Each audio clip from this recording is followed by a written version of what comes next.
तो गाइज़ ये पेपर अभी बहुत ज़्यादा वायरल हो रहा है, तो अब आपको इसको पढ़ना मतलब है या नहीं है। मतलब बहुत सारे बच्चे हमको व्हाट्सएप पर या टेलीग्राम पर मतलब पीडीएफ भेजे ही जा रहे हैं, भैया ये पेपर बता दीजिए, रियल है रियल है रियल है।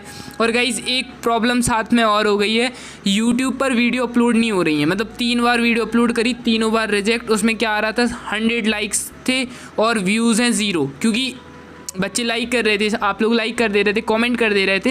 एंड जब मैसेजेस आए कि भैया वीडियो नहीं चल रही, तो समझ नहीं आ रहा था क्या करें। एंड देखते हैं अब ये वाली वीडियो पहुंच रही है आपके पास या नहीं पहुंच रही है। बाकी इस वीडियो पर 100 लाइक्स कंप्लीट कर देना। एंड हाँ, अब आपको एक और सर मतलब हम भी वीडियोस डालेंगे, लेकिन कम एक और सर वीडियोस डालेंगे, तो उनको भी फॉलो करना, उनके साथ कॉर्पोरेट करना, ठीक है। चलो, निम्नलिखित में से जीवाणु जनित रोग है, तो ये गाइज पहले तो हम इसको पेपर को देख लेते हैं, कोई दिक्कत नहीं है पेपर को देखने में, है ना। तो और साथ में हम इसके क्वेश्चंस देख लेते हैं, अगर रियल निकला फिर हम बताते हैं ना, वीडियो में बीच में बता देंगे कि रियल है कि फेक है। बाकी तुम लोग टेंशन बिल्कुल भी नहीं लो, अगर जब तक हम है ना, जब तक ये सोचो कि भैया हमारी 11th और 12th सेट है, ठीक है। अभी जो पिछले साल का बैच रहा, उनका भी परसेंटेज बहुत अच्छा रहा हमारे चैनल का, करीब ये सोचो कि 85 प्लस हर बच्चे की गई। मैं नहीं बता रहा हूँ कि 90 प्लस गई, 85 प्लस बहुत बच्चों की गई। ये समझो कि 90% जो इस चैनल को फॉलो करते हैं, क्योंकि हम वो क्वेश्चन देते हैं जो एग्ज़ाम में आने हैं। मतलब एक चीज़ रहता है पूरा पढ़ना, और एक चीज़ रहता है उतना पढ़ो जो एग्ज़ाम में आना है। क्योंकि हमें पूरा कब पढ़ना पड़ता है, जब हम कंपटीशन की तैयारी करें, हम किसी एग्ज़ाम, बहुत बड़े एग्ज़ाम जैसे जो कॉम्पिटिटिव एग्ज़ाम है, उसको क्रैक करने के लिए हमें पूरा डिट्टो पढ़ना पड़ता है। लेकिन ये एग्ज़ाम हमारा बोर्ड एग्ज़ाम है, इसमें हमें उतना पढ़ना है जो हमारे एग्ज़ाम में आना है, ठीक है। तो बस दिमाग के साथ पढ़ना है, स्मार्ट स्टडी करनी है और टॉप मानना है, ठीक है। चलो, निम्नलिखित में से जीवाणु जनित रोग है पादप, इसके आंसर्स भी हम आपको बताएंगे कैसे क्या करना है। निम्नलिखित में से जीवाणु जनित रोग है पादप जगत के उभयचर होते हैं। मूल रोग जड़ के किस भाग में पाए जाते हैं। निम्नलिखित में से अंडे देने वाले स्तनधारी हैं कौन से हैं।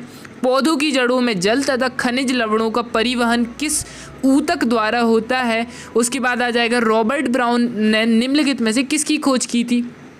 अब ये जो इनके आंसर्स है ना, बायो में एक चीज़ याद रखनी पड़ती है कि बायो भले ही इजी लैंग्वेज में होती है अकॉर्डिंग टू मैथ, लेकिन बायो में आपको शब्दों को, मतलब जो वर्ड्स हैं उसको लिख के, हर वर्ड को लिख के तुम लोगों को सीखना पड़ेगा। जब तक लिख के नहीं सीखोगे, जब तक तुम लोगों के स्पेलिंग मिस्टेक्स होते रहेंगे, है ना। मेरा बायो एडिशनल में था, मैथ्स मेन सब्जेक्ट था, एंड बायो में भी बहुत अच्छा स्कोर रहा था। सिर्फ 10 दिन पढ़ के ये सोचो 97 मार्क्स आ गए थे। अब इससे अच्छा क्या ही हो सकता है। और विदाउट गाइस रियल पेपर तब ये नहीं चलता था। रियल बहुत अच्छे से, मतलब ये रहता था कि प्रीवियस ईयर पेपर सॉल्व कर लो, वही फंसता है यार। तुम लोग सोचते हो कि भैया बहुत टीचर कहाँ से क्वेश्चन उठाएगा, तो जो पहले साल के पेपर हैं वहीं से टीचर उठाता है क्वेश्चंस। तो बस उनके टीचर के माइंडसेट से सोचा करो कि हम टीचर होते तो कौन सा क्वेश्चन दे सकते थे, ठीक है। एटीपी की खोज किसने की थी, कौन से साइंटिस्ट ने की थी। कॉर्ल लोमेन या लिपमैन, बॉर्न या लैकमैन। ओके, चलो उसके बाद नेक्स्ट क्वेश्चन आ जाता है हमारा रिक्त स्थान के रिक्त स्थान की पूर्ति कीजिए। पादप विषाणु का अनुवांशिक पदार्थ होता है, जो पादप विषाणु होता है उसका अनुवांशिक पदार्थ पांच जगत वर्गीकरण के जनक स्टोरफिश का प्रचलन नामक रचना द्वारा होता है। पौधों में भोजन का परिवहन के द्वारा होता है। और जो कूचे के भोजन के पसीने का अर्थ के द्वारा बताइए, ठीक है। अब यहाँ पर हमारे ये ख़त्म होते हैं। फिर डीएनए तथा आरएनए में अंतर। अब देखो ये रियल हो, अभी मैं क्लियर कर देता हूँ कि ये रियल गाइज हो या ना हो। वैसे अभी बता देता हूँ, ये रियल हो या ना हो भी सकता है, अभी नहीं भी हो सकता है, क्योंकि ये हमें पता चलेगा अभी रात तक, ठीक है। जब तक कुछ करेंगे, टीम वगैरह से वर्क होगा, जब कॉल्स वगैरह होंगे, ठीक है, वर्क करेंगे, तब कुछ होगा आपका।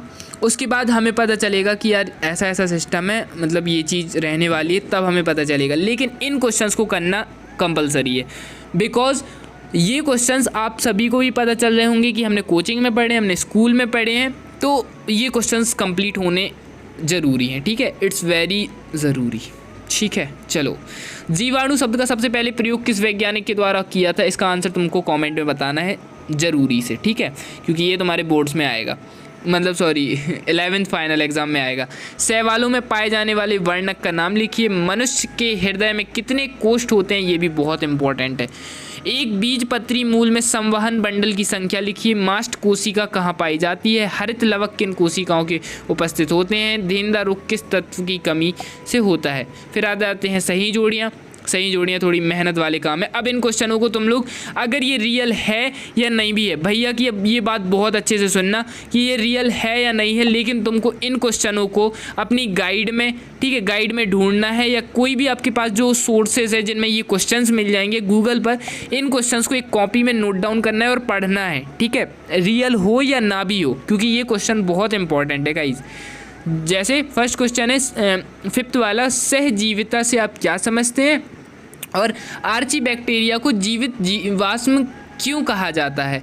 प्राकृतिक वर्गीकरण क्या है और कवक मूल किसे कहते हैं। उसके बाद आ जाता है ऑर्थोपोडा संघ के कोई 2 प्रमुख विशेषताएं बताइए, ये वाला।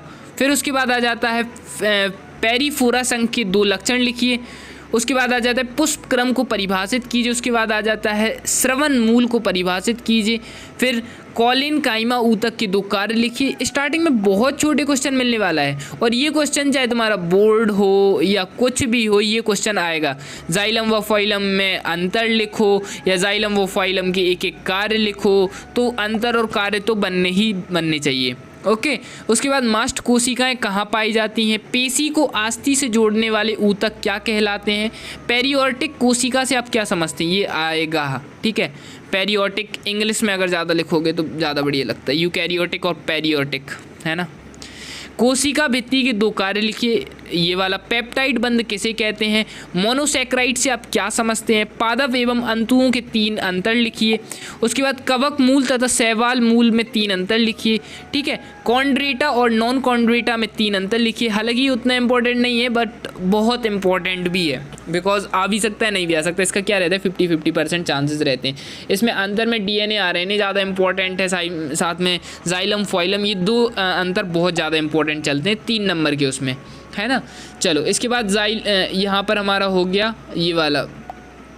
अब कौन कौन सा हो गया, हाँ, क्वेश्चन नंबर 14 से कॉर्डेटा एवं नॉन कॉर्डेटा में 3 अंतर। एल्किनी व उभयलिंगी पुष्प में कोई 3 अंतर। पुष्प से रिलेटेड एक क्वेश्चन तो 100% है आना।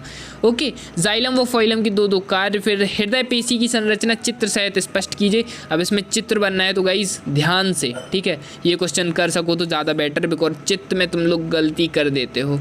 तो जब भी कोई ऊपर चित्र के विदाउट वाला क्वेश्चन ईजी लगे तो वो कर लिया करो, ठीक है, अकॉर्डिंग टू मी। बाकी ऐसा नहीं है यार, ज़रूरी नहीं है, ठीक है।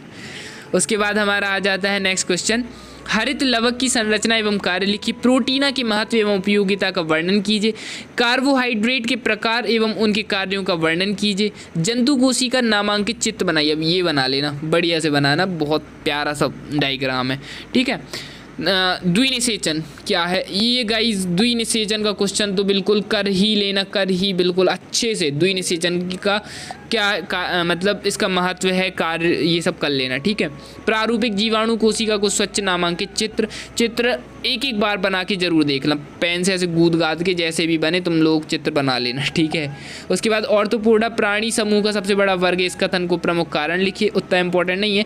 द्विबीजाणुपत्र तने की आंतरिक संरचना का नामांकित चित्र बनाइए। कितने सारे चित्र आ गए, है ना। बस चित्र टाइम टेकन होते हैं तो बस मुझे इसलिए पसंद नहीं है। वैसे भी मेरी पेंटिंग बहुत ख़राब है, ठीक है। और होप सो इंग्लिश का पेपर तुम लोगों ने आई नो फोड़ दिया है, बस इन लोगों ने थोड़ा सा पैसे चेंज कर दिया था, बाकी पूरा अपना वही आया था, है ना। अब क्या करना है कि वीडियो को like, channel subscribe, WhatsApp group में जो ज्वाइन होना चाहते हैं वो ज्वाइन हो जाएं। डिस्क्रिप्शन में लिंक है। गर्ल्स के लिए अलग से ग्रुप बना है, कमेंट बॉक्स में नंबर पिन है, उस पर मैसेज करें। वॉइस में हेलो सर बोलकर मैसेज कर दें, हेलो मैम, जो एक मैम के पास भी ये वाला ग्रुप है और हमारे पास भी ये ग्रुप है, ठीक है। इसके बाद अगर एक और सर अगर वीडियो बनाएंगे तो उनकी वीडियो देख लेना बस, और पढ़ाई करो अपनी, और फालतू फ़ोन नहीं चलाना। Okay, bye.